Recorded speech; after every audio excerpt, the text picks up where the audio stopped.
If you want a waterfront block, it's very, very important to understand the waterways. Like if you're wanting a waterfront block just because you want to look out on tranquil water, it doesn't necessarily matter so much where that is.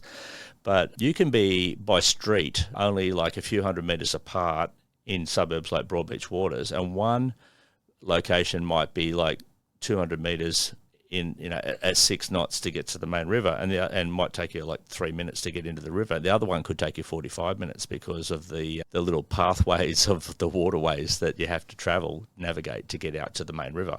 Comparing waterfront properties is really difficult for a novice because you just don't understand the complexities of the waterway system.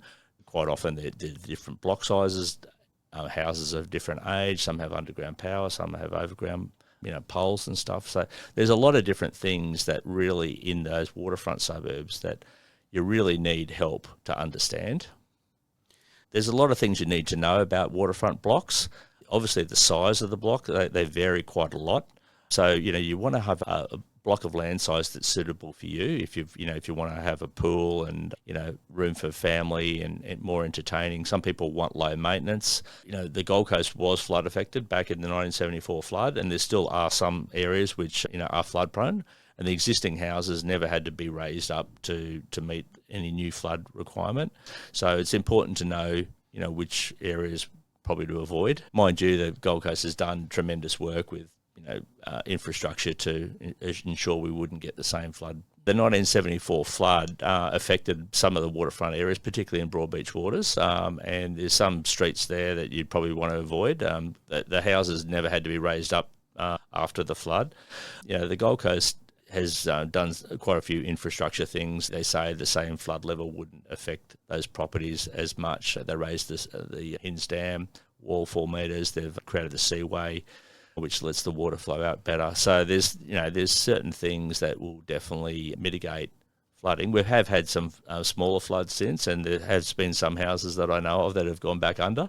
So it's understanding that the local market exactly, or the low-lying areas, I guess, is pretty important to know.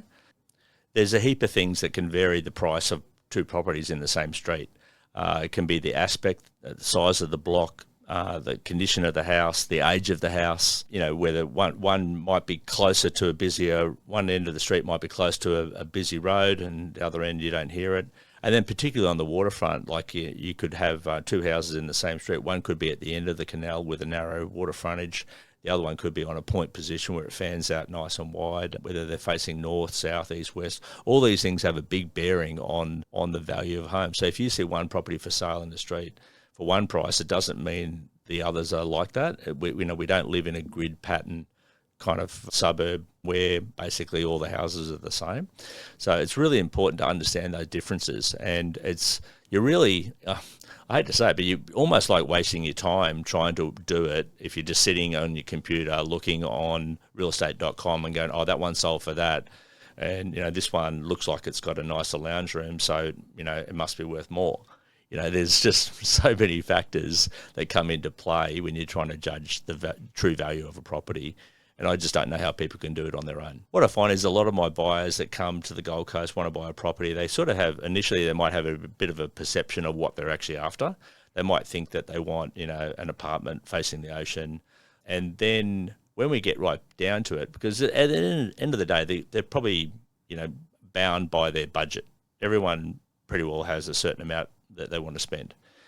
And you might find, if I want to pick a figure, just say they've got $2 million to spend. Well, you could go in a really boutique, beautiful building with fantastic facilities and face straight out at the ocean. But for that money, you might only get yourself a two, or probably even a one-bedroom apartment if it's like state of the art. But then for the same money, you could be in a nearby building that the facilities aren't quite so good, but you're on a lower floor and you only got a partial ocean view, but you're into a two-bedroom or a much larger unit. Then for the same money, you could go back, a few streets back, or like you could go from Broadbeach to Broadbeach Waters, and then you might get yourself onto a waterfront property or a really good home that's not on the water, but it's amazingly renovated and, nothing to spend, and you're just going to love that lifestyle. Well, there's just so many different things. And then like you could come out a little bit further, go onto an acreage property, and it still may only be 20 minutes from the beach, and like in Mudgeeraba, Benogan, Wurrunggeri, and you might have 1.5 acres of land. You can have a shed, you can have a big pool, you can have guest rooms, you can do all that, and you can still do that for your same $2 million. So what I find is that quite often clients I have, they kind of initially they got a bit of a perspective of what they think they want, but when they actually understand the Gold Coast better and have somebody explain the different options to them, they quite often gravitate to something that they never really initially. And so if they were in the market just trying to buy it on their own, they probably would have gone and bought something on their own, not even really understanding that there's other options for them, better options that actually really do truly suit their needs and their lifestyle.